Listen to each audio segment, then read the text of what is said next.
दोस्तों, दुनिया में शायद ही ऐसा कोई शख्स हो जो अलेक्जेंडर द ग्रेट यानी सिकंदर महान के बारे में न जानता हो। इनके बारे में ये कहा जाता है कि ये दुनिया के उन महानतम सम्राटों में से एक थे जिन्होंने सबसे पहले दुनिया फतेह करने की ठानी थी, जो उन्होंने कुछ हद तक पूरा भी किया। अपनी 20 साल की उम्र में उन्होंने 336 ईसा पूर्व में अपने पिता फिलिप द्वितीय के उत्तराधिकार के रूप में शासन संभाला था। सत्ता पर आ जाने के बाद अलेक्जेंडर ने पश्चिम एशिया, मध्य एशिया और दक्षिण एशिया में लंबे समय तक सैन्य अभियान चलाए, जिसमें भारत के पूर्वी इलाकों पर पड़ा सैन्य अभियान उनके जीवन का आखिरी अभियान साबित हुआ। उस वक्त भारत के पूर्वी इलाकों पर शासन था महान शासक पोरस का। मई 326 ईसा पूर्व में अलेक्जेंडर और पोरस के बीच हुई लड़ाई अलेक्जेंडर के भारत के इसी अभियान का पहला पड़ाव था, मगर अफसोस ये उनका आखिरी युद्ध अभियान भी साबित हुआ। इस लड़ाई को इतिहास में बैटल ऑफ हाइडेस्पास के नाम से जाना जाता है और यही हमारे आज का चर्चा का विषय भी है। तो क्या थी इस बैटल ऑफ हाइडेस्पास की कहानी? चलिए जानते हैं आज के इस पर्टिकुलर वीडियो में।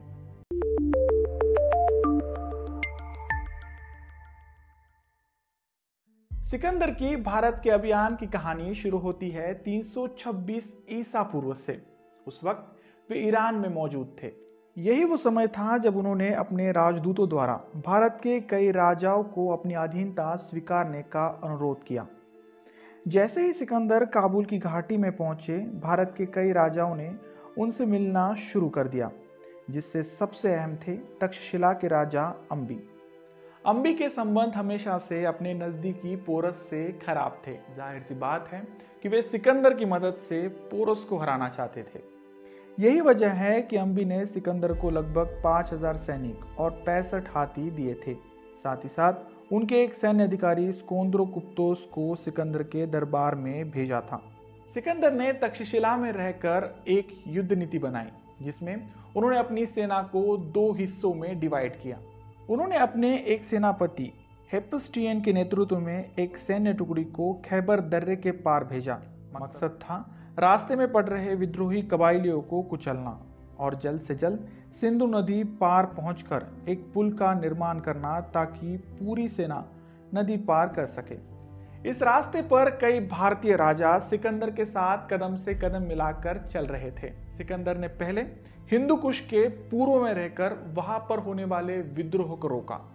सिंधु नदी तक पहुंचने के लिए सिकंदर को पूरे 20 दिनों का समय लगा। उनकी सबसे पहली समस्या थी इस नदी को एक पुल के सहारे पार करना। हालांकि अपने सेनापति हेपस्टियन को आगे भेजकर भी पुल बनाने का काम पूरा नहीं हुआ था। वजह थी नदी पर बढ़ रहा जोरदार बहाव। इस बहाव के चलते सिकंदर को नदी के ऊपर पुल बनाने में काफी दिक्कत का सामना करना पड़ा। लिहाजा उनके कई सिपाहियों को इसी के चलते अपनी जानें भी गंवानी पड़ी। इसी बीच सिकंदर के जासूसों ने यह खबर दी कि पोरस की सेना में ज्यादातर वॉर एलिफेंट्स यानी युद्ध हाथी हैं। ऐसे में बिना सोचे समझे उनके साथ लड़ना मतलब अपने ही पैरों पर कुल्हाड़ी मारने जैसा होगा। मगर सिकंदर की सोच इससे कई आगे थी। उनका मानना था कि वो किसी भी हालत में पोरस की सेना को हराने में सक्षम है। लेकिन हिम्मत और वास्तविकता में बहुत बड़ा अंतर होता है। जब सिकंदर सिंधु नदी के पास पहुंचे तब मौसम था बारिश का। उनकी सेना को बारिश में लड़ने का तजुर्बा बहुत कम था। साथ ही साथ भारत के गर्म मौसम की भी उन्हें आदत नहीं थी। ऐसे में सिकंदर ने एक समझदार शासक की तरह राजा पोरस के सामने संधि का प्रस्ताव रखा। राजा पोरस ये कभी नहीं चाहते थे कि कोई भी बाहरी आक्रमणकारी उनके क्षेत्र में आकर अपनी मनमानी करे। उन्होंने सिकंदर से ये कहा कि वे उनसे मिलने के लिए तैयार है, मगर किसी भी प्रस्ताव को स्वीकार करना उन्हें कतई मंजूर नहीं। जब पोरस युद्ध मैदान में आए तब सिकंदर की सेना झेलम नदी के उत्तरी किनारे पर तैनात थी। ऐसे में सिकंदर का पोरस के सामने नदी को पार करना खतरे से खाली नहीं था। लिहाजा वो उस जगह की तलाश में थे जहां से उनकी सेना पोरस को दिखाई न दे। सिकंदर ने अपनी सेना को नदी के तट से काफी दूर रखा था। उनकी सेना पोरस की सेना को चकमा देने के लिए कभी पूरब को बढ़ती तो कभी पश्चिम की ओर। पोरस की सेना भी उनकी सेना का अनुकरण करते हुए एक पैरेलल लाइन में अपने आप को मूव कर रही थी। महीनों तक बस यही चलता रहा, मगर आखिरकार थक हार कर पोरस की सेना ने सिकंदर की सेना का पीछा छोड़ दिया।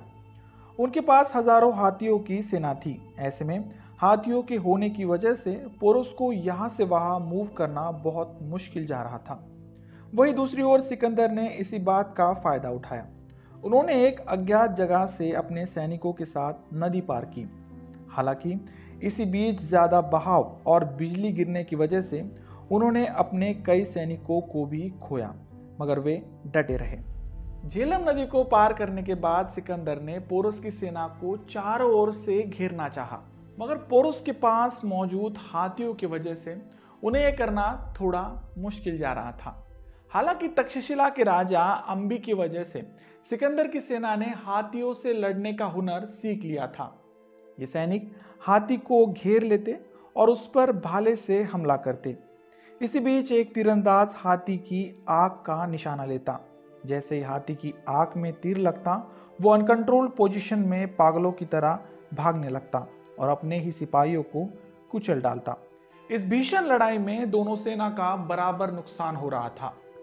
लड़ाई में ट्विस्ट तब आया जब सिकंदर का घोड़ा बीच मैदान में मारा गया। सिकंदर अपने घोड़े बुसे फुल पर सवार थे। ऐसे में एक अज्ञात तीर उड़ता हुआ आता है और उनके घोड़े का निशाना लेता है। इस दुर्घटना में पलक झपकते ही सिकंदर के घोड़े बुसे फुल की जान चली जाती है, मगर अफसोस सिकंदर को अपने घोड़े की मौत पर रोने का भी वक्त नहीं मिलता। उन्होंने तुरंत एक दूसरा घोड़ा मंगवाया और फिर से रण क्षेत्र में उतर गए। पोरस की सेना पूरी शक्ति के साथ लड़ रही थी। ऐसे में सिकंदर की सेना ने उन्हें पीछे से जाकर धर दबोचा। अब पोरस की सेना का हाल ऐसा था कि या तो लड़ो या फिर मरो। इसी बीच पोरस एक बड़े हाथी के साथ युद्ध में बड़ी बहादुरी से लड़ रहे थे, मगर सेना की हो रही इस क्षति से उन्हें आखिरकार आत्मसमर्पण करना पड़ा। हालांकि सिकंदर पोरस की बहादुरी से बेहद प्रभावित हुए। जब पोरस को उनके सामने लाया गया तब सिकंदर ने उनसे एक सवाल पूछा कि आपके साथ क्या सुलूक किया जाए। इस पर पोरस ने मुस्कुराते हुए कहा, वही जो एक राजा दूसरे राजा के साथ करते हैं। पोरस की इस निर्भयता को देख सिकंदर ने उन्हें अपने शिविर में जाने दिया और साथ ही साथ वो सारी जमीन भी उन्हें लौटा दी जो इस युद्ध के चलते सिकंदर ने उनसे जीती थी। अब सवाल ये उठता है कि इतनी बड़ी जीत के बावजूद भी सिकंदर और उनकी सेना भारत के अंदर दाखिल क्यों नहीं हुई? क्यों उन्होंने गंगा नदी की तरफ बढ़ते हुए मगध की भूमि पर अपना कदम नहीं रखा? इस सवाल का जवाब है उनकी थकी हारी सेना। सिकंदर सालों से अपनी सेना समेत दुनिया जीतने की लालसा से भटकते फिर रहे थे। ऐसे में उनकी सेना का मनोबल जवाब दे रहा था। कहा जाता है कि सेना के पास पहनने के लिए ढंग के कपड़े भी बचे नहीं थे। सैनिक जहां जाते वहां के कपड़े पहनकर अपने दिन गुजारते। उनके एक सेनापति ने सिकंदर को यहां तक कह दिया कि अगर आप चाहे तो अपने समर्थकों के साथ आगे जा सकते हैं, मगर मैं और मेरे साथी वापस अपने वतन मैसेडोनिया जा रहे हैं। अपने सेना में फैल रही इस बगावत के चलते सिकंदर को इच्छा होते हुए भी वापस अपने वतन लौटना पड़ा। हालांकि उनकी सोच इससे कई आगे थी। वे मैसेडोनिया पहुंचकर एक दूसरी नई सेना के साथ वापस भारत आना चाहते थे, मगर ऐसा नहीं हुआ। वापस लौटते समय ही एक बीमारी के चलते 323 ईसा पूर्व में सिकंदर की मौत हो गई और उनका दुनिया जीतने का सपना अधूरा रह गया। तो आप सिकंदर की इस अधूरी मंशा के बारे में क्या सोचते हैं? कमेंट बॉक्स में जरूर लिखिए।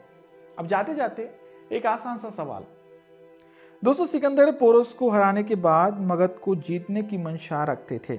ऐसे में मेरा आपसे सवाल ये है कि उस वक्त मगध की गद्दी पर किस राजा का आधिपत्य था? आपका जवाब कमेंट बॉक्स में जरूर लिखें। वीडियो अच्छी लगे तो प्लीज इसे लाइक कर अपने दोस्तों में शेयर करना ना भूलें। और हाँ, आपको अगर मेरा काम वाकई में अच्छा लगता है तो प्लीज चैनल को सब्सक्राइब कर देना। मिलते हैं अगले वीडियो में ऐसे किसी इंटरेस्टिंग और हिस्टोरिकल टॉपिक को लेकर। तब तक के लिए धन्यवाद।